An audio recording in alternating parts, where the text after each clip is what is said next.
What is the greatest comeback to an insult you've ever heard? Top Reddit stories.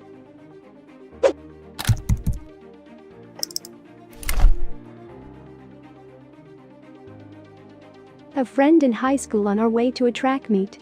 He was staring at a car in the parking that was really nice. When this bag saw him.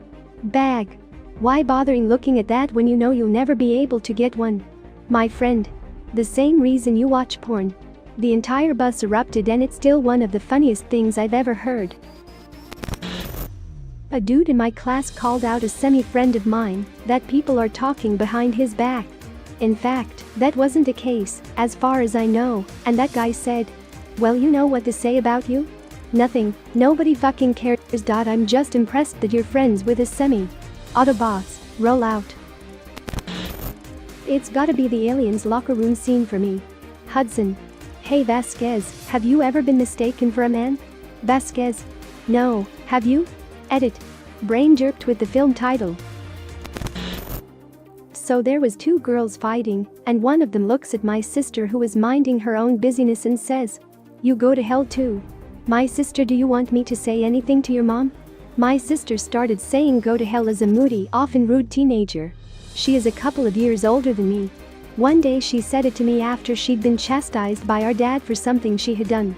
I usually shrugged of her insults because they were meaningless. This day, however, I retorted, "Why would I go anywhere you are?" I'm still pleased at my 13-year-old brain for that one. I do remember her slamming her bedroom door as her comeback. Overheard by me, the school bus driver, one 5th grade student was belittling a 1st grader. When it was time for a comeback, 1st grader shouts out, "Congratulations."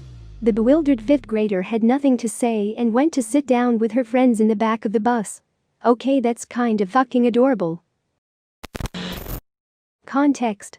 John Oliver from HBO interviews Stephen Hawking, "May he rest in peace, Joe. And there may be a universe where I am more intelligent than you. SH. There may even be a universe where you are funny." I lost count of how many times I've seen that video, and it still makes me laugh. The whole interview is just hilarious.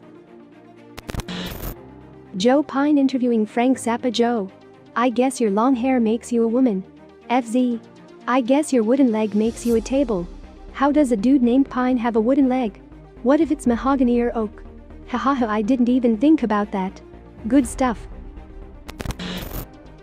English class in middle school. Kid A, "Yo, Kid B, your mama waited on me at McDonald's last night. Must feel like shit having a mom that works at McDonald's." Kid B, "At least my mom gets out of bed to go to work." English teacher far louder than he realized. Damn. The rest of us were laughing so hard, the teacher next door popped her head in to see what was going on. Many years ago, when we were about 18, a friend of mine was arguing with another person we knew. This person was trying to be a badass and intimidate my buddy. He says, "My feet are registered." Without missing a beat, my friend replies, "Where? Health and sanitation?" 40 years later, I still crack up at this when it comes to mind. What does "my feet are registered" mean?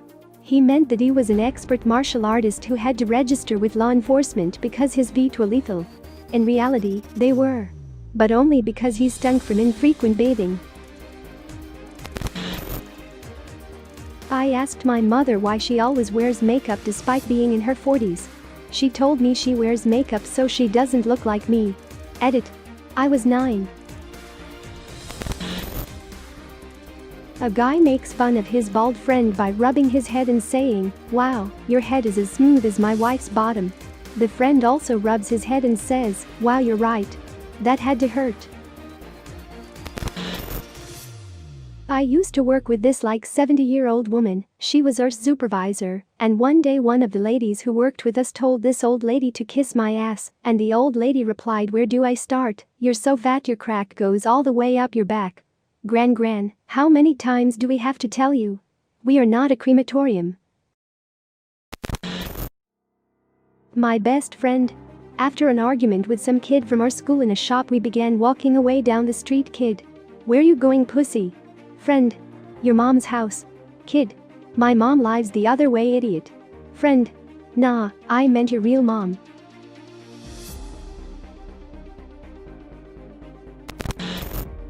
Definitely a great comeback, but not to an insult, more to an annoyance. I was a camp counselor for a few years at a summer camp. One day my group took a hike to a large rock where we had lunch. My campers were between 8 and 10 years old. This one kid we'll call Jeff keeps poking another kid we'll call Matt in my group to look at this hole in the rock. It's so cool, it's like 6 inches deep, and the other kid is clearly getting annoyed just trying to eat his lunch. He keeps shoving sticks into the hole and trying to get everybody to look at it. Finally Matt just puts down his sandwich, looks at Jeff, and goes, "I'll be 6 inches deep in your mom later if you don't shut up." I was trying so hard to be stern with this kid for saying something so inappropriate, but I kept cracking up. It was just such a disproportionately ridiculous thing to say coming from a 9-year-old. 18th century British radical politician John Wilkes was told in Parliament by a political opponent, "Sir, I do not know whether you will die on the gallows or of the pox." Wilkes shot back with, "That depends, my lord, on whether I embrace your lordship's principles or your mistress." Imagine hitting someone with such a burn that people are discussing it 250 years later. During WW1, Switzerland had a tiny standing army, but they were very skilled marksmen. Wilhelm II of Germany asked what 250k Swiss troops would do if he decided to invade with 500k German troops. The Swiss said, "Shoot twice and go home." Switzerland is actually neutral now, in part because they were such good fighters. Many European countries hired Swiss mercenaries to fight for them.